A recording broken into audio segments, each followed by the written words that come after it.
There's no joy without pain. There's no sunshine without rain. You need up and down. This is how the world works. As a man, you must build yourself. And I agree that society puts huge pressure on men, and it's time for men to perform.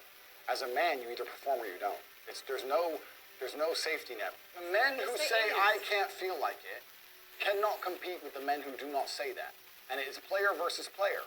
The man who goes to the gym every single day, regardless of how he feels, will always beat the man who goes to the gym when he feels like going to the gym. And it's player versus player. A good man controls himself. I have absolute self-control. Emotional control is absolutely and utterly important as a man.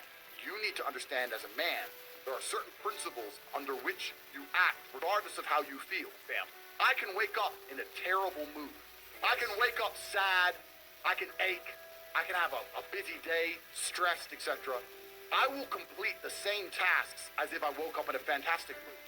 I'll do the same things because how I feel has no bearing on the things I'm going to do with my day because I have duty to myself. There is no light without dark.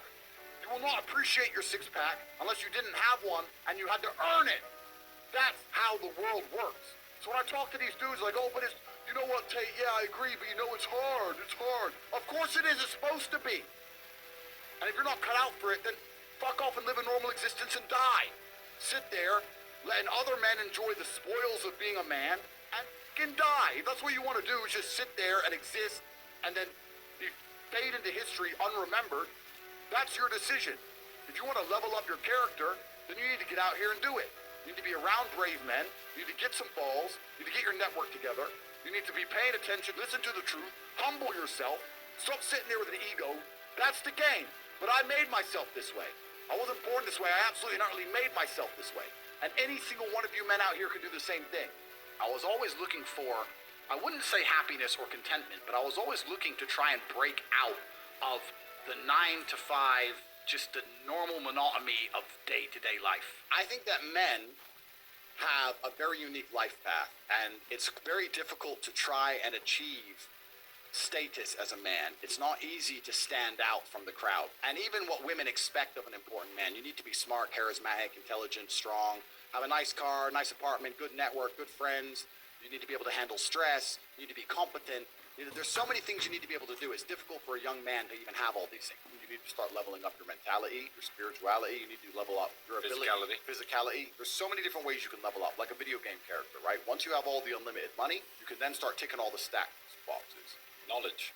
When guys say to me, okay, well, how do I make women respect me? Well, I say, well, how do you respect yourself? That's the first thing. No one's going to respect you if you don't respect yourself. Do other men respect you? Like, how do you act in a way that commands respect from anybody? I say, look, if you focus on yourself and make yourself be who you are, being a high-value male, women will detect it and it won't be so difficult for you. You have to respect yourself first, and how does a woman respect a man? When she sees that he respects himself and other men respect him. You need to understand that the world you live in as a man, in my personal view, has been very purposefully constructed. It's been constructed in a way to destroy your masculine power. And the future of the world, especially in the West, is a further encroachment on your sovereign ability, your sovereign thoughts, your base instincts, the things that make you happy. Absolutely nobody is concerned with male happiness on any level. They don't want you to be happy. They want you to be miserable. A miserable slave in a tax bracket. And you have to understand this. And the only way you can combat against it is to take significant action. You have to take significant action. You have to use the internet. It's the tool they're using. The internet is the tool they're using to brainwash the masses. You need to combat it and use their own tool against them to seek out the kind of information, knowledge, and friends that you need to have around you. You are going to be the sum of the 5 people you spend the most time with. So that, if everyone understands that, as an intelligent person, you're going to be extremely careful and you're going to curate heavily the 5 people you hang around with. So you need to be aware of what's happening around you, and you need to create for yourself a social network of people who understand that and are doing their best to combat that. That is the most basic imperative of the masculine frame, which has been destroyed in real time. They are trying to convince you that you should act how you feel. You should show more of your feelings. If you feel this way, you should show it. If you want to cry, cry. Look, I have no problem with guys crying. What I'm saying is the reason they're trying to bring out emotionality in you is most of the time you don't feel like doing the things you're supposed to do. But the true masculine frame throughout history was doing the things they didn't want to do, but they knew they had to do because they had honor and duty. When you remove self-control from men, not only do you get emasculated weak men, but what you also get is very dangerous men. There are actually far less genuinely high-value men than there are pretty girls. You can go to any club in any country in the world. I've been to 72 countries. You can go to any club in any country in the world and see pretty girls. If you're going to find a young, in-shape, smart, tall, intelligent, rich man, it's extremely difficult to find. And that man has options. He has more options than a beautiful girl. And I'll tell you something, there's always been a large proportion of men in the world who made the choice to stay where they are. And life for them wasn't that bad.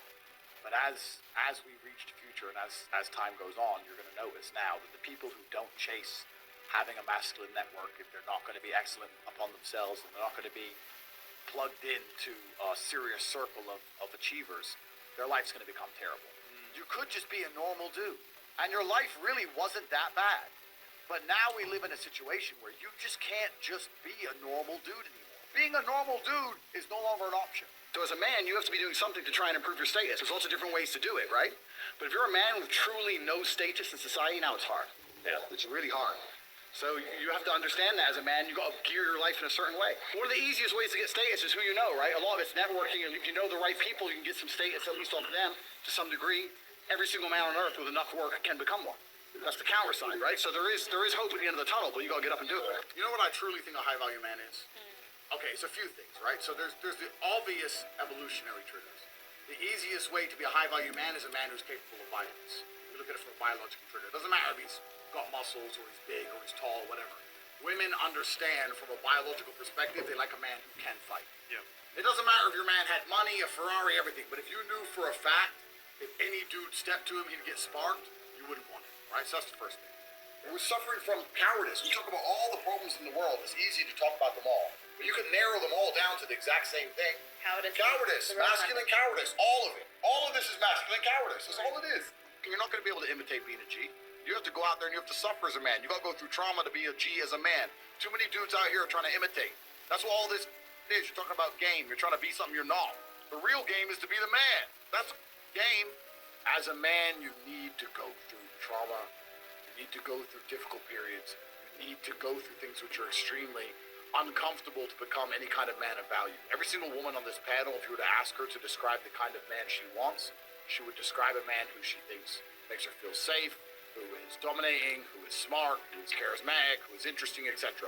You cannot be all of those things by accident. Any man who grows up with a very, very easy life, who never goes through anything, who's born with a silver spoon in his mouth, is the exact kind of punk which these women don't want to touch, right?